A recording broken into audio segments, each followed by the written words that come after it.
lovers, and the undecided. Welcome to another night of Out Loud. Let me hear you. I am your host for the evening, Jason Gahan. We have a 20-spot open mic for you tonight, 3 minutes apiece. Please stick to the time limit so that we have as many performances as we can. Get up here and share your stuff because the bar does close at 8. We are recording tonight. We stream every open mic straight to our Facebook page. So if you have a piece that you do not want recorded and streamed live to our Facebook page, please come see me or one of the two lovely gentlemen up here in the front who are operating the streaming equipment, and we'll put you to the back of the list. We'll cut streaming right before you, and then you can have the room.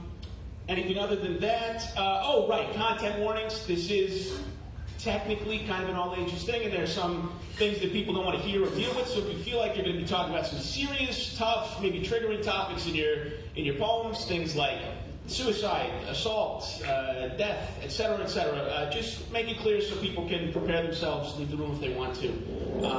Things of that nature. Saying again, we have an audience participation piece tonight, so if you have not had a chance to swing by and grab your materials, please do at the raising waved hand. And other than that, I think it's time we get our show on the road. So give it up for your first poet of the night, Rain.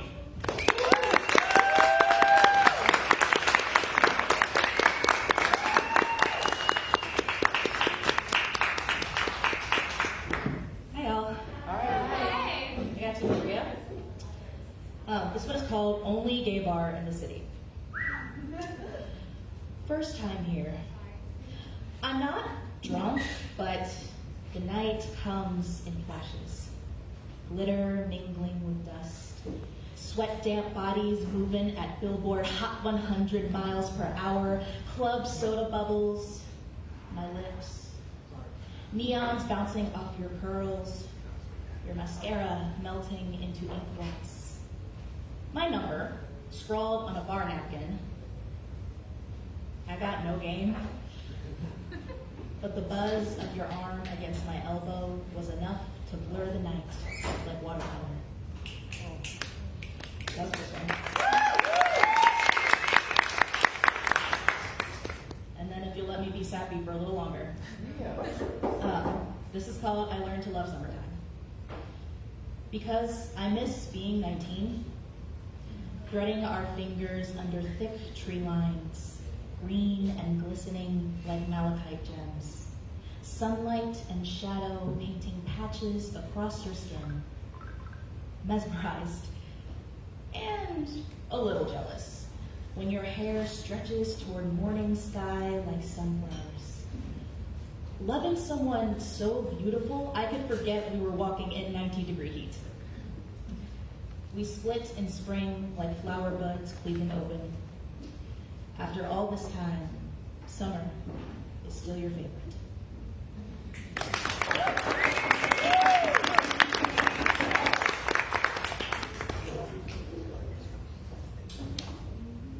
I think sappiness gets a bad rap sometimes. You know, you gotta be sincere with it sometimes. And thank you for, I don't know, the first time ever making me kind of feel like I wanted to go to a club. So, hell yeah. Up next, we have an Out Loud regular, my good friend, Elle. Give it up to them.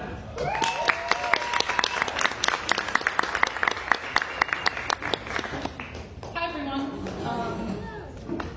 I'll read a slightly older one tonight. To describe what aphantasia is a little difficult.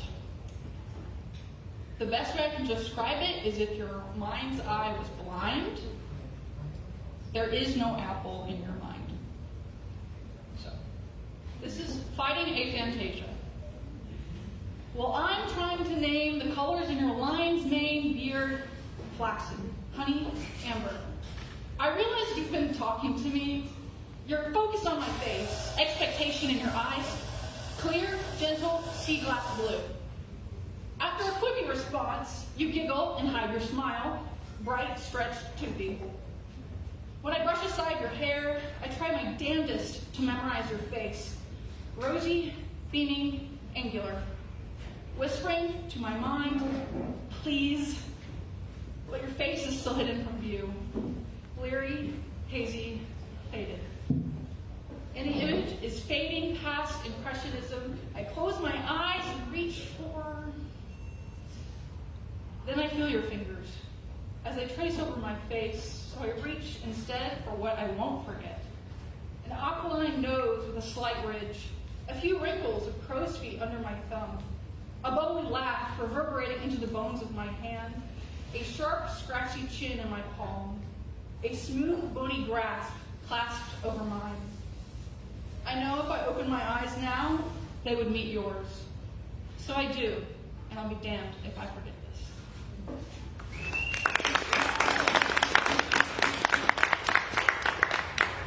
One more for tonight. This one's a little newer.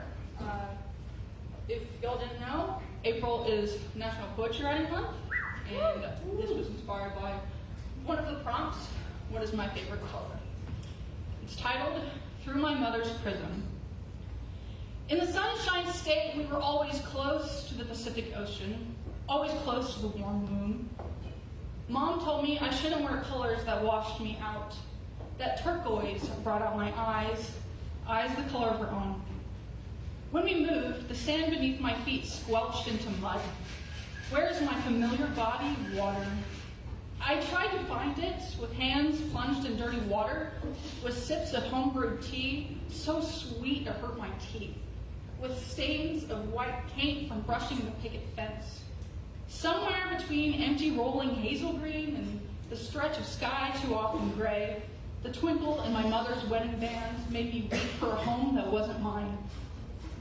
With a world tinged in salt water, I could see every missing shade, in herds of licorice cattle stippled across fields, turned to commas in the rushing past, in piles of brick red clay left over from hunting worms, wild and wriggling, in a deep, peaceful emerald lake, while screaming siblings pour in buzzing sweet wisteria on the breeze during a school morning race. My mother still says I look good in that greenish blue, but now I dress myself in every hue. Thank you. Good night.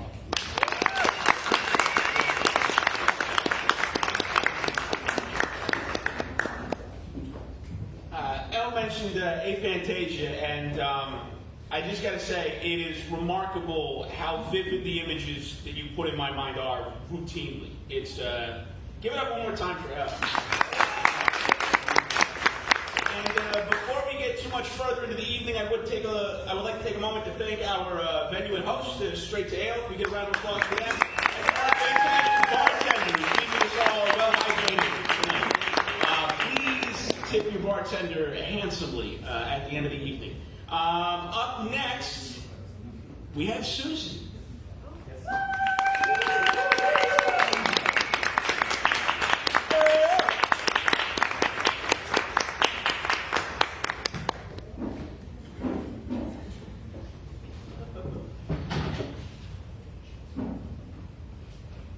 Hi, everybody. I was asked to write about light and dark and what might be between. This is Star to Me. If to a star one should come close, with a bright, magic twinkling reveal a fairy, a fire, I wish I could come that close, explore the brilliance too closely, share the thrill of billions of light years of madness, of immeasurable height, far and away. Would I come back from this mind of God to fight for love, or burn as star?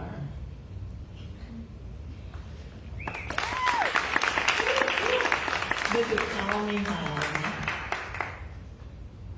Dark night, I am home.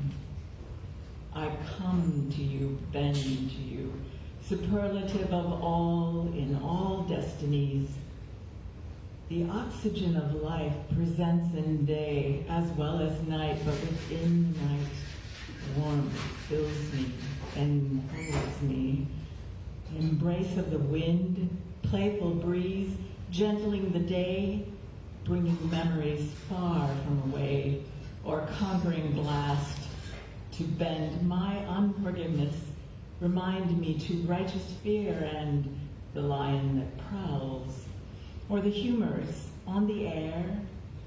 I do not hide at night, but relish the power of solitude, even in a space of shade. The darkness calls me.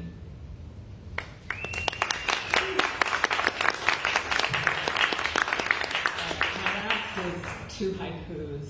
It's the moment before in 2 parts. Death is all around. Dark overcomes, accepts me. Then pinpoint one light. Stand, call up forces, set apart the sun and moon, for stars fill my hands.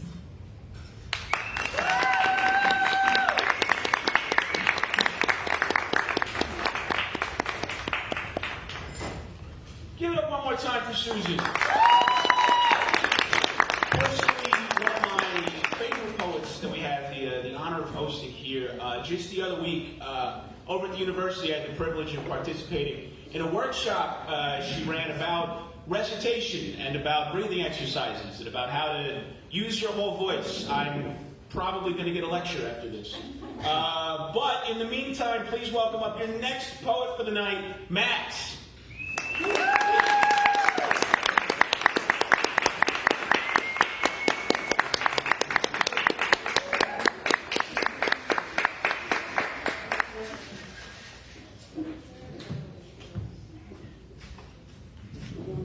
Hello. So for the sake of my own sanity, I am trying to not write something sad. So here is one of my pieces, Memoir of Memories. In another life, we stayed neighbors. The only thing separating us was a few short steps on an asphalt road. Those memories and flickering promises in the confines of our forest seemed only moments ago. A promise to stay connected when seas divided. Us against the world, right? I wonder if it's still there, our home away from home. Has it changed much? Does the forest still hold our shared laughs, stored underground in the roots like waterlogged ink, saving them for an occasion where nights grow cold and barren? Times where everything wasn't tainted with the bitter stain of nostalgia and want. It's silly, is it not? The heartbreak of tiny tragedies, too silly to mourn. It piles up in the attic, memories of us, of times where our own bones hasn't broken into our skin, of times where we seemed so sure of ourselves, of times where I was too much of a coward to make the call. I'm writing this on the bus, believe it or not. My legs are tired of travel, my eyes are weighted of sleep, but my brain is running with questions too fast to let me rest. Has life treated you well? Have you grown apart over the years we've been apart? Will you hold it against me, not picking up the phone? Do you still think of me as your friend, your brother, not bound by blood? These questions I hope I get the answer to as buildings fly by my vision. In the meantime, wait for me a few more hours. I'm coming home to you. That's it.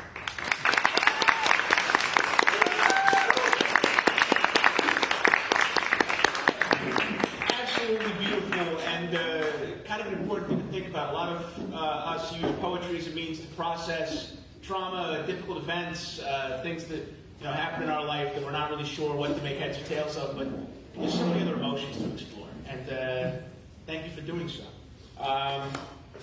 Our next poet, and I should mention, we still have 4 openings on the list, so if the spirit's moving you, if you're feeling brave, please find me in the corner. We'll fit you in. No problem. Up next, give it up for Deco.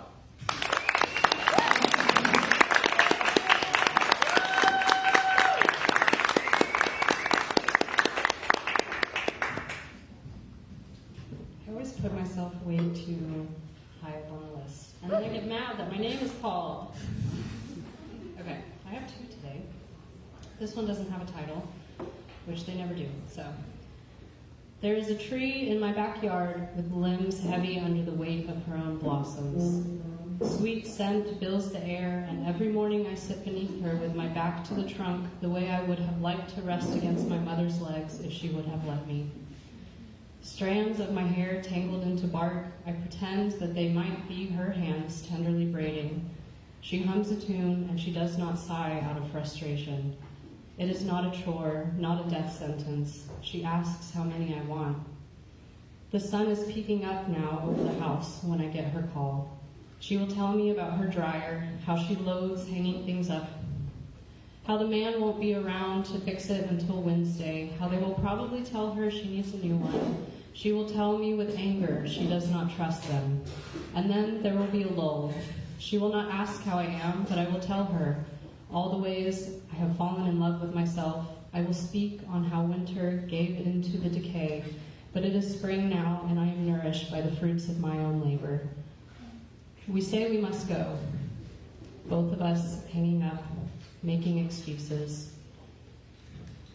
And then I hear it, a small voice calling to me. She runs and places her back to my legs like I am a tree, and she wants braids. I ask her how many she wants, and it is not a chore and not a death sentence. Thank you.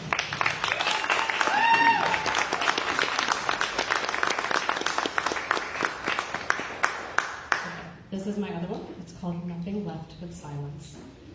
What will I do when there is nothing left to be done? When the flowers have bloomed and the fruits have been harvested? When my love has grown and so have the babies? When the face in the mirror is a worn reflection of the girl I once knew, it will be in every stitch and seam of me, all the places I have unfurled myself to make room for more. I am ravenous for more, and I always will be. Just give me one more and one more after that. One more song, one more kiss, one more time. I just want more time. Thank you.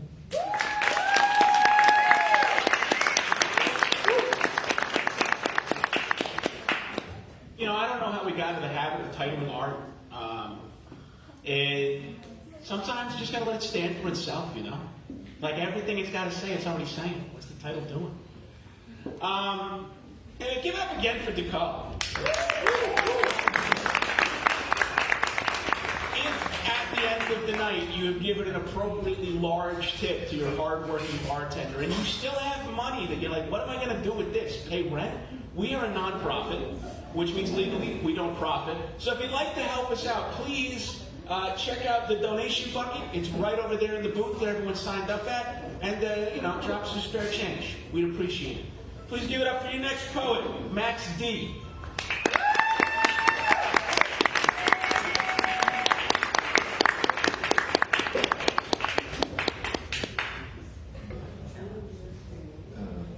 My last name starts with D, so all right, I'm just going to do one really short one. I'm pretty groggy, I'm not going to lie, but it's new. I think you'll like it. Like the tin man with the tin can that has no line attached, heartless with unheard words spoken into the universe. Round and round the world spins like a carousel, and carriers will sell our mail just so the envelope developers will prevail. But a lot of us common folk are all right with just having food in the lunch pail. I'm on the run from both, so I'm labeled as an enemy, tagged by a warrant, but that is just something that war entails, and tales of war turn into the words of the day. Entrails or in the trails of the paths that I chose to walk away from. Heart beating like a big drum, hoping my life is more than just some copy and pasted outcome.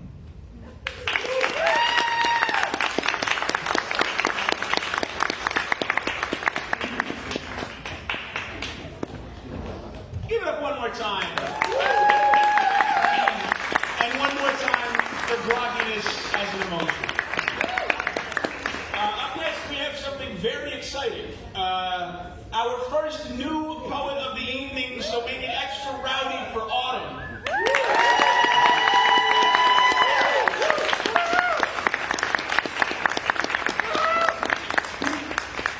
Thank you. I'm very nervous. going to try to do a poem from memory, and it's very rhymey because it feels less painful that way. And this is a trigger warning for anyone who's ever had any kind of trauma.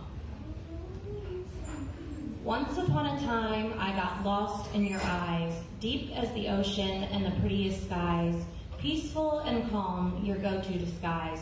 The chaos crept in before I'd realize what I was lost in was the depths of your lies.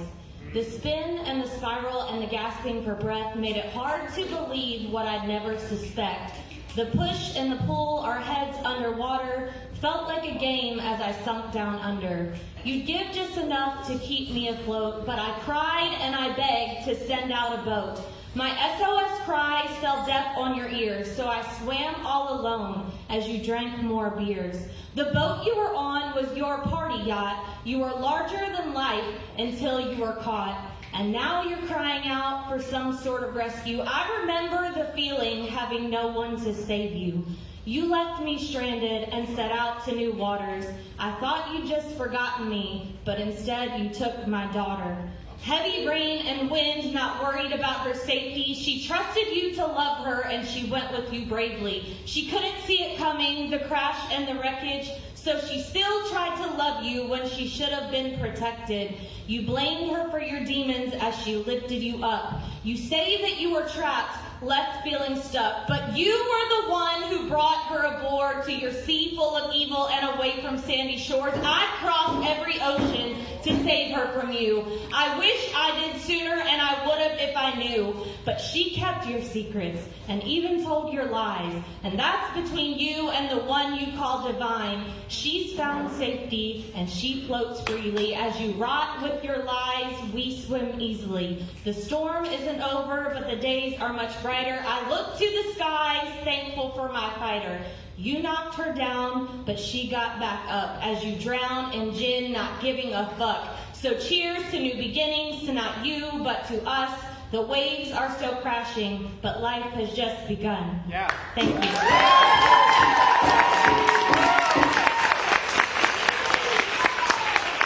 That is what the fuck we do it for!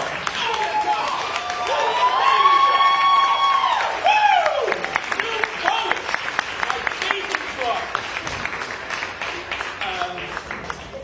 And now, for the part of the evening you've all been waiting for, and some of you have special documents with instructions on, I'd like to invite to the stage Sister Superior Elizabeth Call.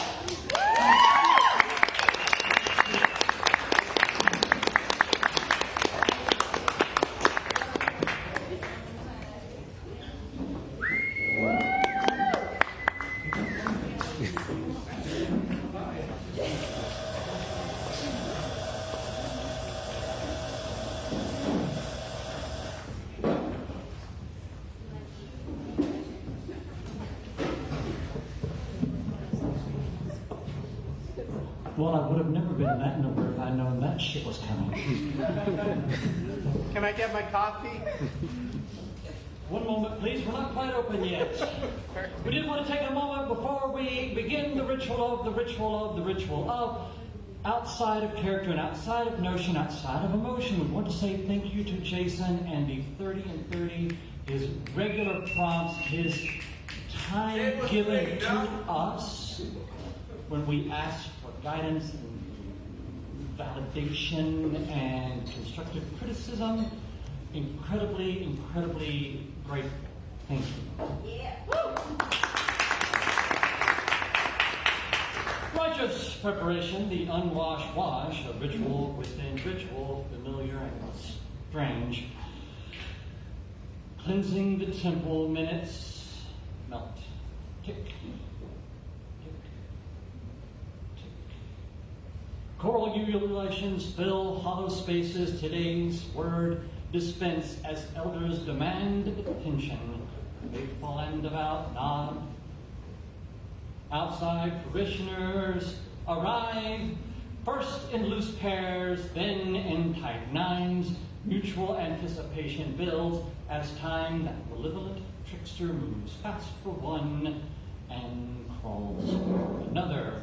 The doors fling open Sunday service is upon us. Number 5D2. Heard, thank you. 7 waters, 4 cokes, 2 coffees, and... Can I get my coffee? Shit. Yes, 1 second, please. I'm so sorry. 2 silvers, 1 water, 2 coffees, and hungry souls, anxious for soothing, desperate souls for healing. 4 waters, 2 cokes, 6 silverware. The dance begins a new charm, and haste, and discipline, pace, the messenger, dissociation. Lost in the cacophony of today's... Number 93. Heard, thank you. 6 silver, 4 water, 2 cokes. What time is Lex getting home? Lex Oh, called out. God, fuck. Lex called out again. Shit. 17 waters, 2 cokes of coffee. Can you sing like a rainbow? What? Oh, shit. How many waters, coffees? I'll be right back. Yes, you can get fries with that. 2 waters, 6 coffees. Can I get some ketchup? And I asked for ice in my cup, and there's no ice. Absolutely. 1 cup of ice, 1 ketchup, 1 syrup, 1 butter, 1 honey. Do you have plastic utensils? Oh, fuck you. The tide ebbs and flows. Buoyant optimism tips toward emotional exhaustion. It's only noon.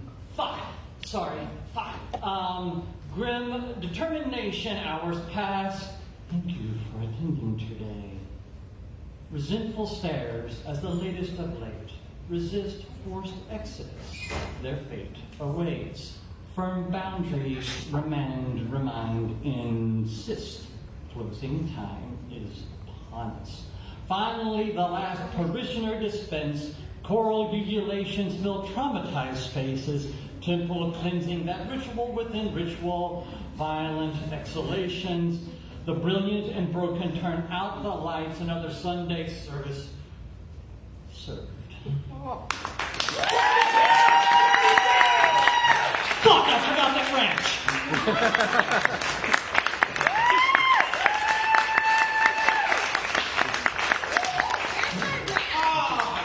God, I love this place. Give it up one more time for Sister Superior. That was a creative mind. And now I want you to keep it going, perhaps even louder, for our second first-time poet, Leo.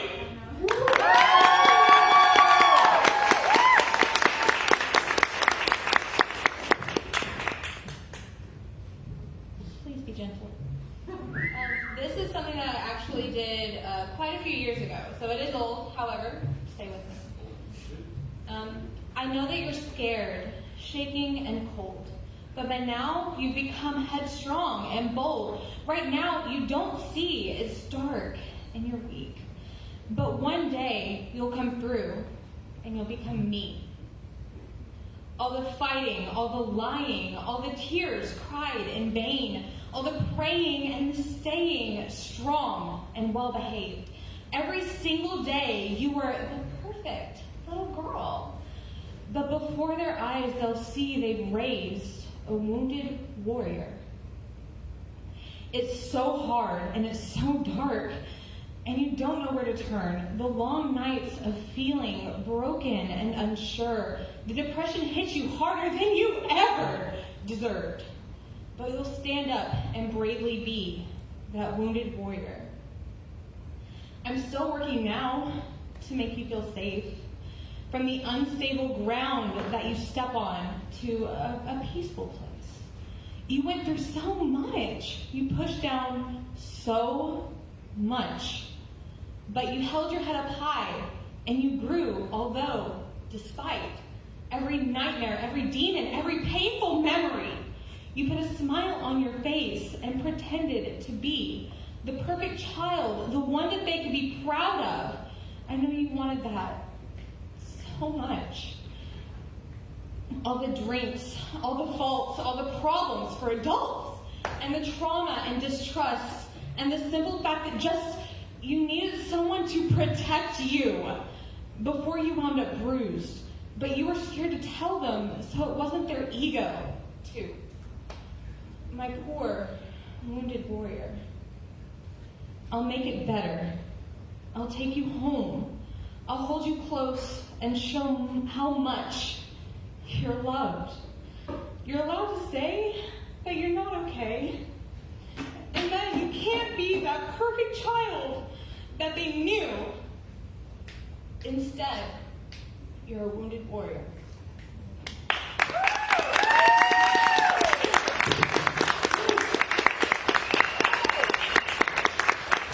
Thank you so much, Leah. Give it up one more time. And I want you to know you almost didn't get to hear that tonight. Leah was one of the brave few who came up to put their name on the list after we already started. So we still got 2 more of those spots if you want them. Apparently, they're good spots to be in. Up next is going to be me, but first I'd like to take a moment. Tip your bartender, of course. Donate to us if you'd like. And if you'd like to get something in return for your money, we do have a merch cart up here that we'll be manning at the end of the night. We've got stickers, pens, we've got notebooks that look like this. We've got anthologies going all the way back to 2015, full of some of the poets you've heard tonight, works that you may not know they've done, and plenty of other incredible poets that have passed through and helped our community grow over the years. You've heard a couple of people mention it 30 and 30 on our members-only Discord server. I've been putting together a prompt a day to help people write a poem a day for the month of April. It's exhausting. We're psychotic. It's fun. He's offering us help. And like Elle did earlier, I like to read a poem I wrote about my favorite color. The title is "In Which I Make Excuses." It's monarch butterflies flitting between the milkweed in the woods behind the schoolyard. It's the marigolds and snapdragons my mother tended in her garden, and the orioles that would whistle in the elm tree up the block. It's the sunset checking its reflection in the endless Atlantic waves. It's orange slices at baseball games. It's construction up and down the highways and on every city block. It's vibrant piles of dying leaves and fresh pumpkins in fields begging for a knife and steady hands. It's the single slice of Velveeta on a sandwich made with more love than money. It's the first watery bite of cantaloupe and mosquitoes trapped in tree sap, hot caramel and foxes, and one particular newt that surprised me in the Catskills. This and a million other things to paper over the night they left you in the forest, when you cut and built and burned and stared and stared and stared and stared and stared until the morning cranked to saturation, notch by subtle notch. A hand fell upon your shoulder like a curtain. And ever since it's been the same, me and that color, close and always closer. And it asks me every time the same simple question: what do you got worth burning?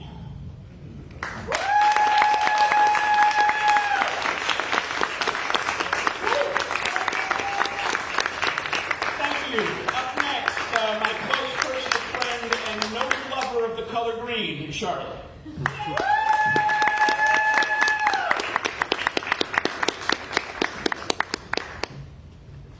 Just a second. You ride so fucking fast. Yeah. I have a copy of these poems from the Discord because I've also been doing the April 30, and thanks to Jason for his prompts, which I have not been fed early, I do promise, despite accusations in the Discord. So this first poem is very happy, and the second poem I'm going to go ahead and give the trigger warning for now. So the second poem I'm going to read tonight does have some speech about opioid abuse and loss and things like that. So anyone, just so you know. All right, the first one is called "Do You Know My Name?" I'm seeing clear, standing right here. I'm by your side, always along for the ride. Do you know my name? I'll carry that pain when you're breaking under the weight. Leave your worries at my door, they're not going anywhere. Do you know my name? I was there at your birth, and I've seen your worth. Do you know my name? I was on your team, making even the darkness gleam. We fought in the mud, our bonds deeper than blood. Do you know my name? I was there to hear you, and I was there to hold you.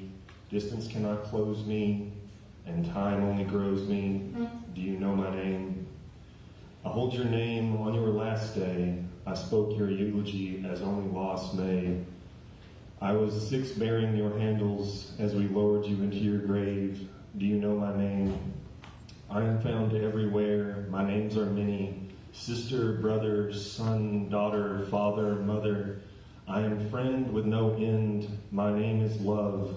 Do you know my name?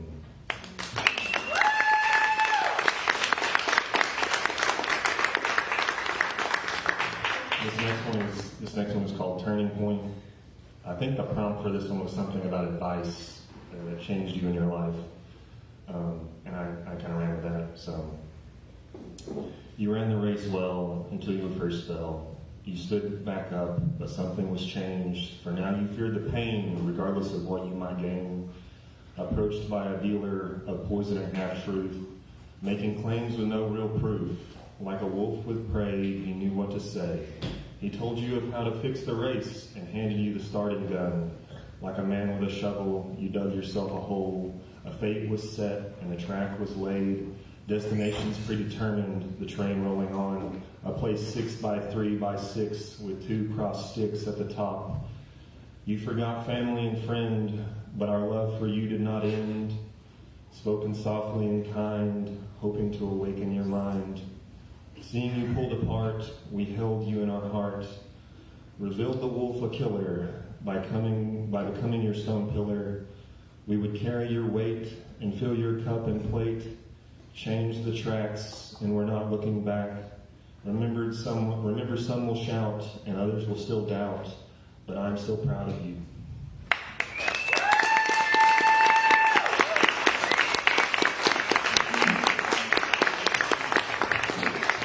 Give it up one more time for my very tall friend Charlie.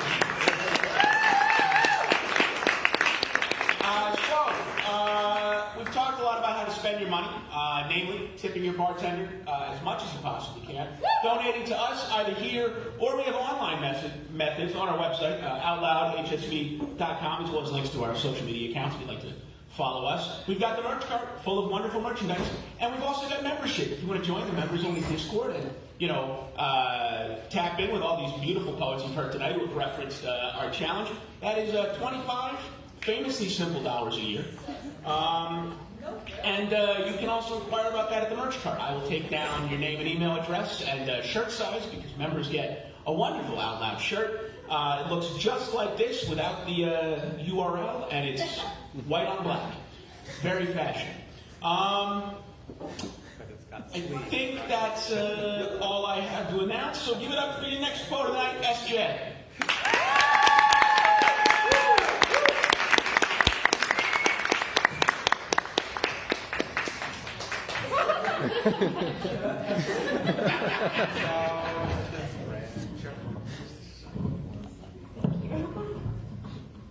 Okay. Oh, Steven, still.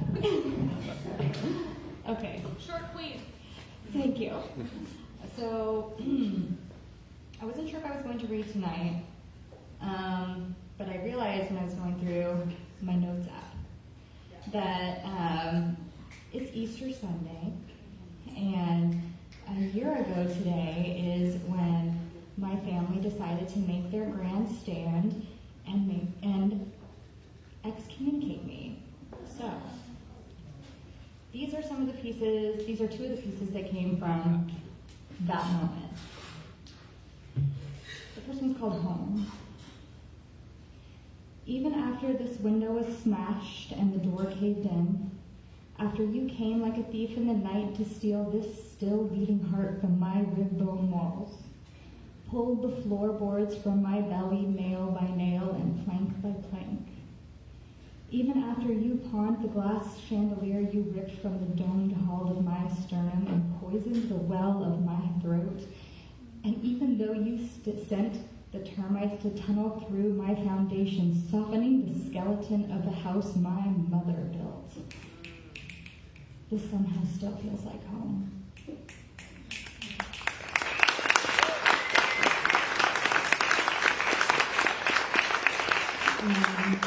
And the second one is called A Story About You and Me at the Ocean.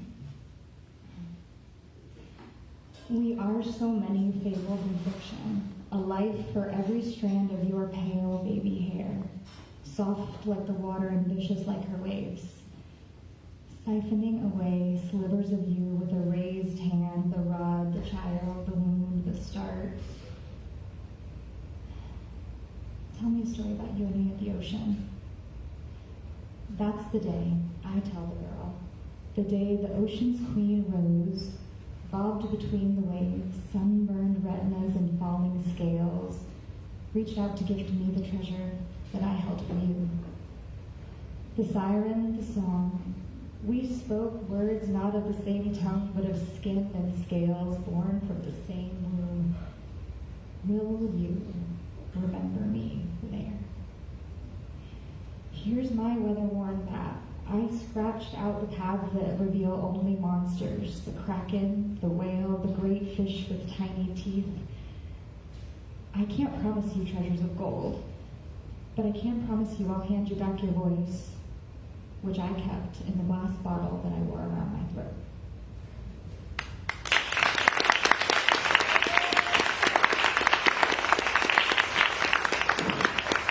Keep going for SJ.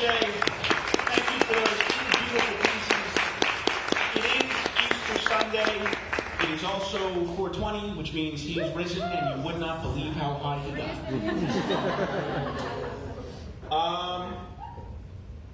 Also, I wanted to shout out my mother, actually. She's apparently tuned into the stream and texted me to say that I'm looking good. She mailed me this polo like 3 days ago, and this is the first time I've worn it in public. That's nice, Mom. Thanks, Anyway, hi, Ma, and please give a warm welcome to your next poet, Elijah Bean.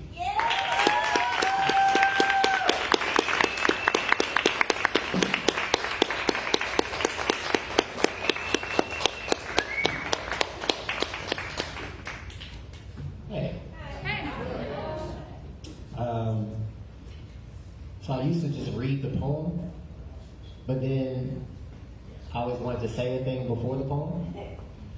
And for like years, and Kimberly, you remember for years, I thought that having something to say before the poem was like bad form. But lately I've been like, fuck that shit. So I'm just gonna say what I want to say. Fuck that shit. So I'm gonna read a poem, but I want to tell y'all that this poem is about a story, and it's interesting what sticks with you when like 20 years out of high school, right? Like what memories stick with you, and typically it's probably people you dated or teachers you hate. But the thing that is like most clear and crispy in my mind is this single moment that happened at a football game, and there was this guy who. He wasn't my bully. He was the brother of my bully. Like, so it was somebody's other bully at this game, and I'm a ninth grader, and I'm there, and I just remember not knowing why this thing had happened, but I saw this guy like walk up to this other guy in the stands, and I think I may have told you this story, Kimberly. He walked up to this guy in the stands, and he like open hand slapped him, but it was like before. I mean, now we're desensitized because you see the slapping that happens like on TikTok and shit. But it was that before you had context for that, right? So you just like I'm like this 13-year-old and just like watch like the soul get slapped out of this guy. In the early oh, 2000s. shit. And I still hear it, right? So I wrote a poem.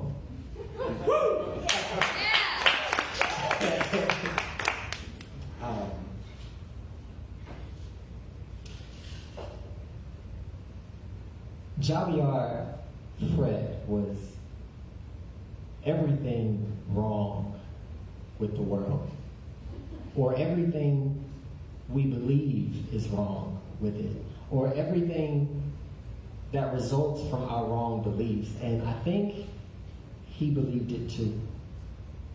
He had enormous hands, filthy fingernails, tips burned and hard and tall and black and loud and black and black, and nothing ever hung on his body in a soft way. I just watched him wade through a patch of band uniforms and a bench cushions.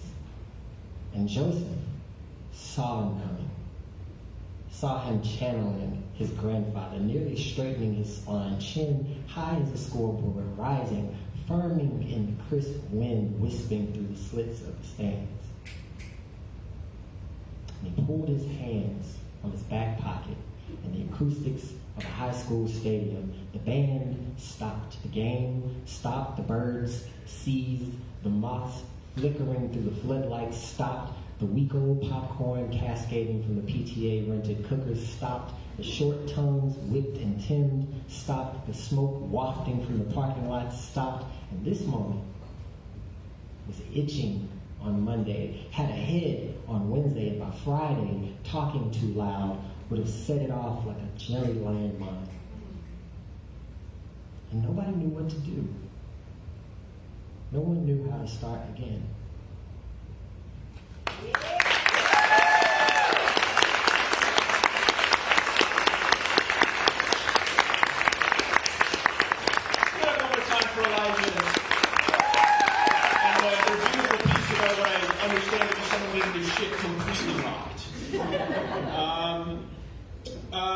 On that note, I should also say thank you to Elijah, because he filled one of our empty slots, and now all of those slots are full. I'd like to welcome up someone else who filled one of those slots, another very tall, close personal friend of mine, Grant.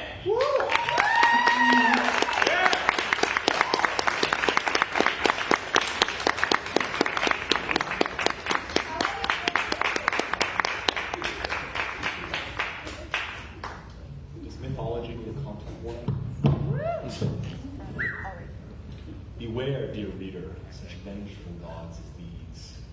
Every man and woman of my generation has known nothing but war unknowing, and the castles of my childhood are very old.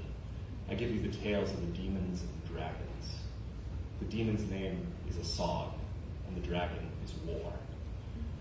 Credit is due to the online text corpus of Sumerian literature out of Oxford University, from which these tales are adapted. The demon Asog is waiting in the mountain deep in the heart of the mines of Sumeria. He gave birth to armies of stone monsters. Impenetrable, invulnerable, and evil are the offspring of the mountain. Dread, glory, fear makes the flesh creep. Eyes cannot turn away. The face of the demon is deformed. He boils the sea with his stare. The entrails of the demon are the underworld, and the strength of the demon grows. Many lands have fallen to the evil. The might of the demon is massive, none can resist. Even the all-powerful spear is useless against the demon's armor, and it shatters against the rock of the skin of his soldiers. Asog, the demon who used the sky as a club, the bringer of plague, has constructed a towering fortress with walls of stakes, and it is impenetrable, beyond our reach. The Urukai of Barad-dûr grow in strength and ferocity. They must be confronted lest they consume all the land. Be warned, says the magic weapon. The demons are too powerful. Do not enter the mountain. But our hero Ninurta took the fight to the demon all the same. He aimed his talking mace at the Sierra. He smote the peaks of the summits. The storm wind rose to heaven. Day turned to night. The demon Asog was like a mad dog. Like a tornado of the damned, it boiled the glaciers and rent open the crust of the earth, burning all the land. The demon painted the sky with blood and inverted the meaning of man. All was lost. We were defeated. The gods themselves were spent. It was only then that the magic mace of mysterious power told our hero Ninurta of self-confidence. Do not despair, says the weapon of the gods.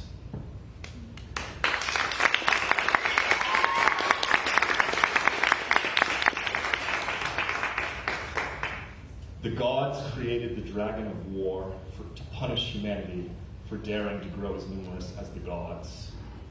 The dragon roared like a bull, and as the fell beast approached, its horns made heaven tremble. Enlil invoked the deluge. He induced terror in the land. He brought the wyvern of war, servant to the witch king of Angmar, chief of the Nazgul birds, with scales of harrows and back of flames. The front of war is an axe, and the rear is an unknowable terror brought to life. A malevolent storm that enshrouds heaven and earth, lightning from its eyes flashing like the chimera, the grotesque mouth of Sauron breathing fire, burning all the way to hell. Its tongue is an inferno that crunches the bones of the land as embers rain from the sky. The ribs of the snake are open to the light, with cannons shooting from the hips, destroying cities in Finnegan's wake. The dragon approached on haunches of knives, dripping blood, covered in gore. The dragon drew nearer. War settled upon the ground. Blood for the blood god. With muscles of slashing saws, with giant talons of impossible speed, there is no escape. The dragon shakes the river and the mountains to their cores. The dragon of war is much worse than the Anzid bird, which is a giant eagle with the head of a lion. May the venom of Nunemnir be exhausted. May the gods have mercy.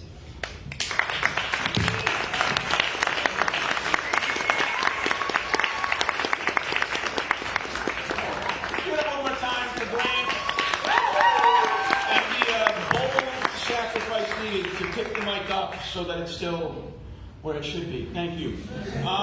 We are entering into our final 6 poets of the evening, so I'm going to just keep it short, let it roll, get another round, and most importantly, give it up for Emma Rose.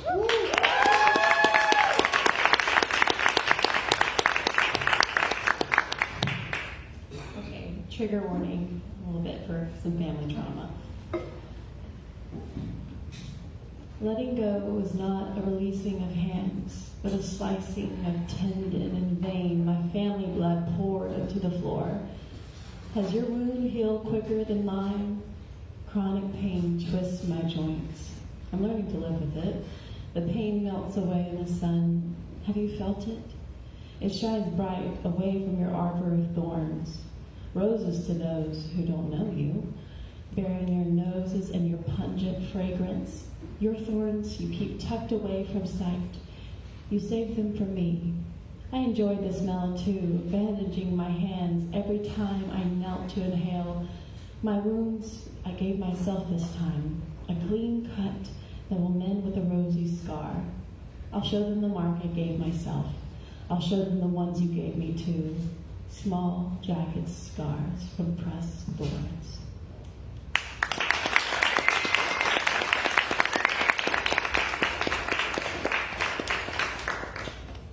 Okay, this one I wrote the other day when seeing a picture from a sister of mine on social media, and I'm in no contact with my family, and that always brings up all the memories. So, your hands pluck a splinter from her toe, a snapshot of gentle paternity. I remember when it was my foot you held, drill in hand, puncturing the blue-blooded toenail. Another doctor bill avoided by your beefed brain cells. My mother wouldn't hold my hand. You know I get faint at the sight of blood. And my frail heart fought to make sense of it all. Another picture of her hands, caked in dried dough. A mother's love in the age of wrinkles and vein. A hand that held me down and hid. You were always such a fighter and tried to escape. Nothing more now than one of your funny parenting antidotes. I remember my wriggling young body avoiding the lashes from a handcrafted paddle, holes drilled in to make it sting. Hands, it's all I see when I look at the pictures taken by another's viewpoint that jars like nails down the chalkboard of my mind. Wipe clean. Trauma will do that to you, blotting out whole years at a time. Look closely though, and you can still see the powdered traces, a faint letter or two. I envy the sisters that still think of you in snapshots. It's all we had to shuffle through, pacing carefully in a worn scrapbook. The home videos show too much, or maybe we excuse them, mumbling about no one has a VHS player anymore. careful to hold the edges of the image or it will smudge. I've wept over mine so much that faces and hands are more blurred than my brimmed eyes. I hope that you said gentle words to her when you pulled the splinter out. I hope there was no blood, so my mother held her hands. Maybe I was enough to make you change.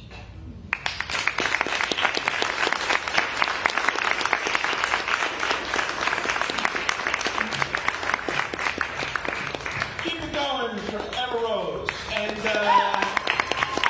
welcome to the stage, and a friend of mine, an Out Loud regular, and my personal favorite event planner, Maya.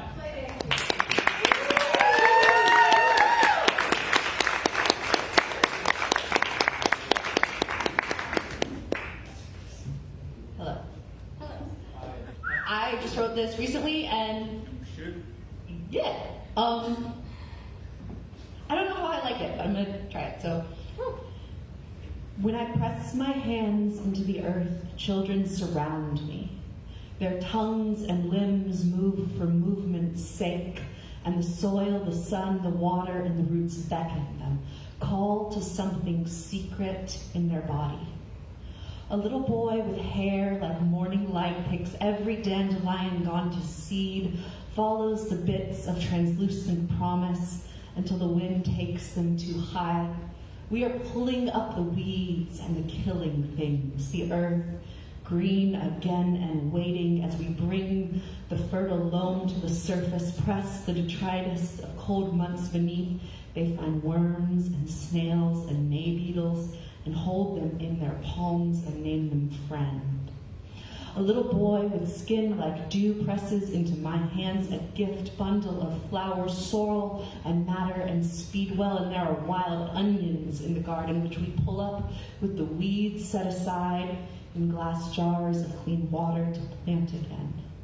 They hold flowers into the air in the hopes of bees coming near, lowering their thin mouth to find sweet drink. We must cut back the marshmallow, too much dead growth, tangled in burrweed, but it is sending forth new shoots. The buds, red at their first beginning, turn green, unfold to the sun.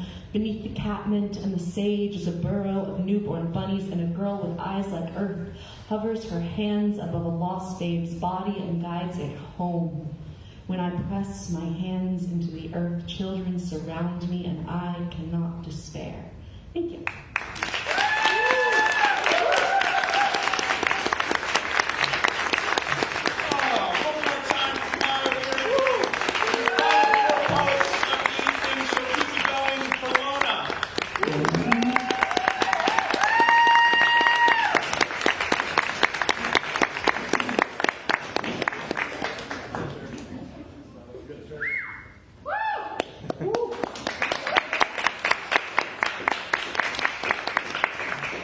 Thank you. It's so good to be here. Whenever I'm here, I miss y'all. Whenever I'm not here, I miss y'all so much. Life is crazy, and sometimes you miss life because of life. I work right up until trying to get my charts done for the week, and sometimes they get done at 10:30 on a Sunday night. Today they got done at 10 to 5, and so Carly's practicing with her band. I said, babe, I'm gone. Didn't do my face or my bra.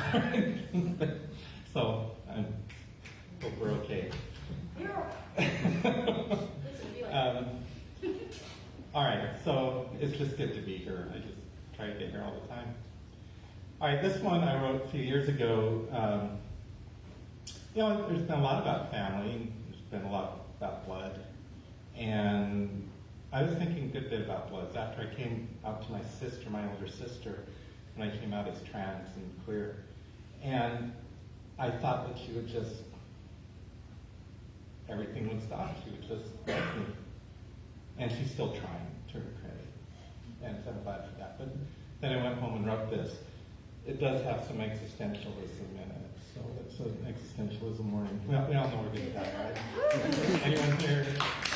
All right. It's called Blood. How do we regard this constant stranger running always in and through us, bringing gifts as a fountain, quietly nourishing but never wending past edges of the waking dreams and visions it only ever carefully feeds. Unless we sometimes see a red round drop flattened starkly against a clean white plate when a knife slips while cooking, or if a razor nicks our skin. Also, in either the arms of loving passion or the clutches of solitary longing, it brings waves of fire to our brains, confusing all our plans and shifting our formerly certain foundations. And finally, when at last it either seeps through or oversteps with violence beyond the fragile boundaries of the stream to become tributary to all the rivers, joining tides that pound and billow to both build and carry off the sands of every distant shore. Will we then know our blood as it mingles with the salts of all that was or will be? Perhaps we will be wiser then, but not likely to be smarter. Will we both alternately rise and curl with the breakers, or merely fall? Will we feel the quiet premonition that water might be thicker after all?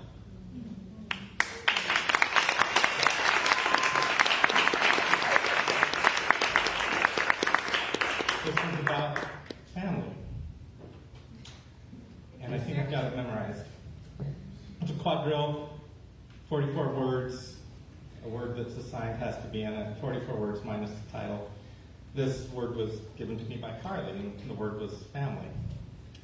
It's called To All the Beautiful Young Queers.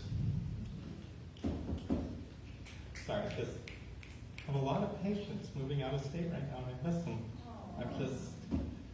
They're moving, trying to be safe.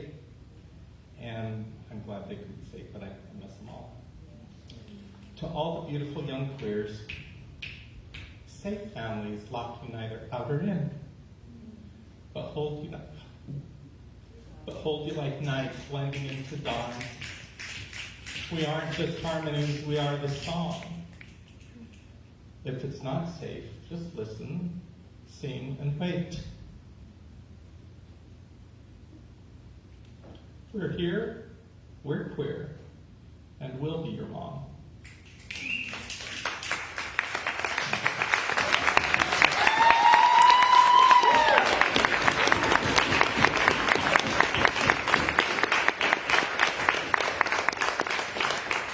Time for Lona. An incredibly important reminder that family means a lot of things, and find it where you get it.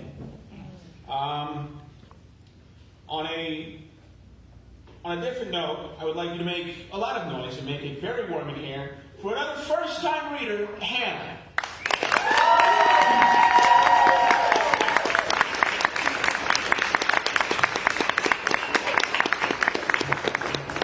Hey everybody, my name is Daniel. I'll be reading a poem called Momentum for Y'all. You're driving through a no passing zone, but the Chevy ahead is going 10 under. So you clench your teeth, sigh, stare at its lone bumper sticker until it turns off and you're free. Free? Whose free are the birds, trees, and glorious skyline you just ignored, bored, unaware, didn't care to slow your mind as tires grind a guitar taking you far away? Didn't stay where you were, focused on going, moving, getting there. Where? There. When? Now. No, half an hour ago. If it wasn't for that piece of crap trapping on the highway, you should have grinned at those crows, or caught that god ray out of the corner of your eye. Time slowed while cows load, beauty of the moment lost to a bumper sticker.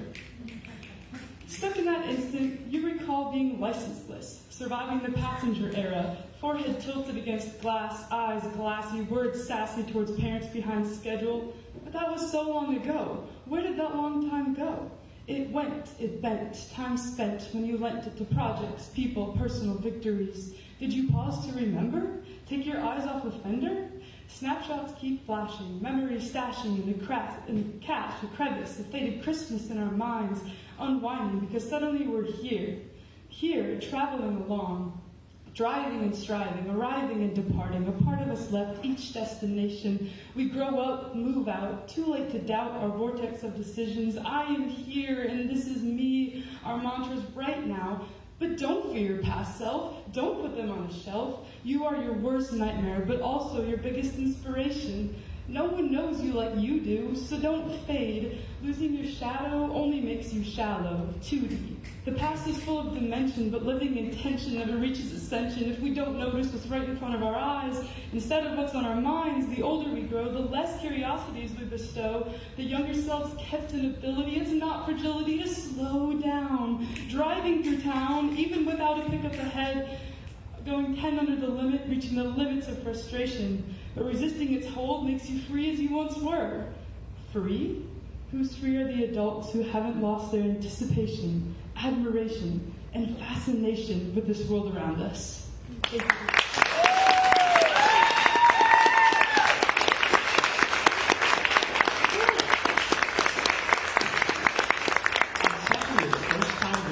Something in the water. We're down to our last two poets, so I'm going to keep it succinct. Coming up next is someone who hasn't been a first-time reader for quite a while. Here comes Grace.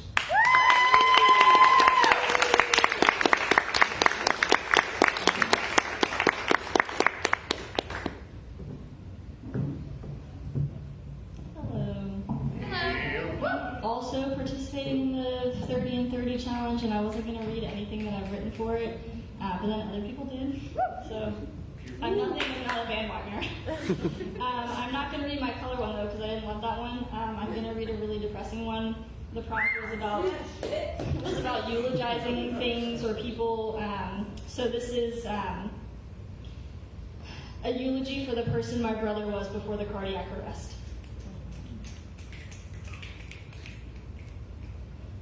It is April 17th and the world slides off its axis. It happened so quickly. I nearly slide off with it. My brother collapses, blackens his eye, breaks his nose, cracks his glasses. Heart-stopping, really. I am half a world away. I am nowhere. I am made of cells and dust and exploding stars, and nothing will ever be the same. In the hospital, we watch a machine breathe for him and wonder when he will start up again. Half a world away, a man I barely know sends me the wordle, asks if he can read to me, cradles my grief in his arms like a tender child, and nothing will ever be the same. My mother follows me into a hospital chapel. The first time this woman has ever spoken to God in my lifetime, and I imagine it is all expletives. For 7 days, nothing is created except the detritus of old coffee cups, paper napkins, gum wrappers. We pretend not to see it, and we know it is not good. Half a world away, my children wonder when I will be home, and I tell them soon, and I tell them nothing, and nothing will ever be the same. Thank you.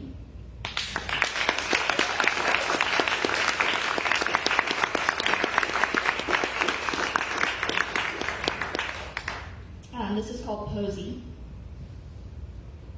The Sunday crossword has a clue which reads, simple bouquet. I wonder if the answer will be weeds. My favorite flower is sometimes a tulip, sometimes a ranunculus, sometimes a daisy. On a walk with my son, it is always a dandelion. A wish waiting to be made, hand waiting to be held, pocket waiting to be filled with childhood contraband turned out later before the wash, and eyes teary with something like allergies or sentimentality. I have watched so many flowers wilt. In Australia, I killed succulents like it was a requirement for my permanent residency. Here, I turn my houseplant to face the sun every day. I don't remember what she is called, but she has survived 2 repottings and a divorce, which is to say she is far more resilient than I ever expected to be. In March, when a man so good he is like a flower himself kneels before me, my favorite becomes the camellia. The early blooms holding us in their frame as we make this moment something sacred. I have been wrung out again and again, turned to dust and back like a mythical bird off to build a nest for the fledglings who know nothing of fear or mortality, only hunger, theirs and mine, and the love that will satisfy. The answer is Posey. Thank you.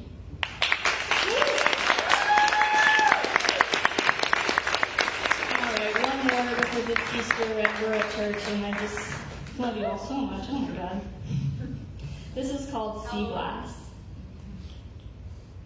Isn't it funny the way tides can turn? You'd think the sea is made of glass, the way it slices to the bone. She collects marrow like seashells, like summer vacation. A hole in the sand only gets you so far. Better to go out with the waves, with a wave to the carcass, discarded, shadow ready for a new tenant. Sand rubbed in a wound makes it sharper. Wound rubbed to a salve needs a warm mouth. Pick the salt from the water and call it self-preservation. A bone sliced is a bone halfway to healed, shards set and waiting. See them coming up with the crest of each wave, rolling glints of light, tiny prisms, the water churning them over and over like a rock tumbler. How do you sleep at night with the water filling your ears like that? You, abandoned life raft, you lone survivor, white flag waving pirate, you can't fool me. The water is made of bones and stones and glass. Feel the prick against your legs when treading water, something sharp, but the bleeding is barely noticeable. You are only sea glass after all. Wash up to the shore and wait for someone to take you home. Thank you.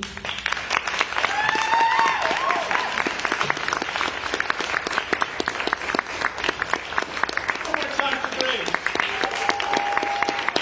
Amazing range of poems we've had tonight. I don't even know where to start. It's been great. I've been loving it. But we've got one more poem. So please give a final round of applause, a final warm welcome to first-time reader Iris.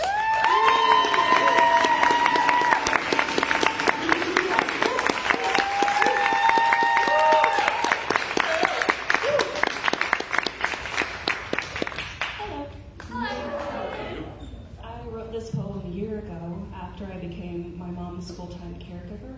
I had cut them off for 12 years. Look at me. I'm tired. I'm tear-stained in my eyes. I'm staring out and dying to know the truth of it all, to make the unknown clear. But love is already here, and its lack of which is felt even by those unaware. And so much of my own I have to give, but each time I donate the form that I live, I'm bled dry. It's much colder and harder out here than I thought. And I'm much too soft to grow from this frozen ground. I'm told all these harsh lessons should force me to root around, but I want to bloom. Am I dense, or maybe too naive to repeat this failed delivery? Or should I finally believe that my love's labeled or turned to sender? I gave freely to begging hands and thought that's just what I ought to do. But the fruits of labor meant for my table were devoured, and now my basket's empty too. And now I know why. Now I understand why everyone's grabbing at whatever they can, because what I gave away, that was for free. To grave misfortune was my own energy. Rage is love with an empty basket. Now I'm breathing entropy. I'm a dying star, echoing in this ecosystem of just death and rebirth, and death and rebirth, and death and rebirth. For all of this death and rebirth, we haven't gotten very far.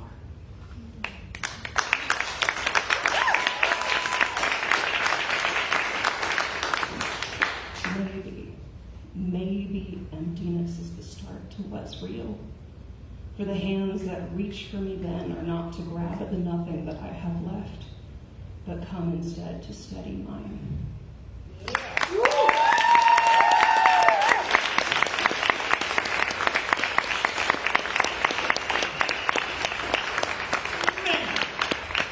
Oh, all right. Give it up for all of your poets, especially the first-time readers. Thank you so much for joining us. Keep writing, keep coming out. We've got room for about 15 more more minutes, but the open mic is unfortunately over. So please tell someone you love their work. Tip your bartender. Money in the bucket. Merch in the cart. Become a member if you like it. I love you, Jason. I love you too. You've been wonderful. I can't stop being Jason. Take care. Be good. We'll see you.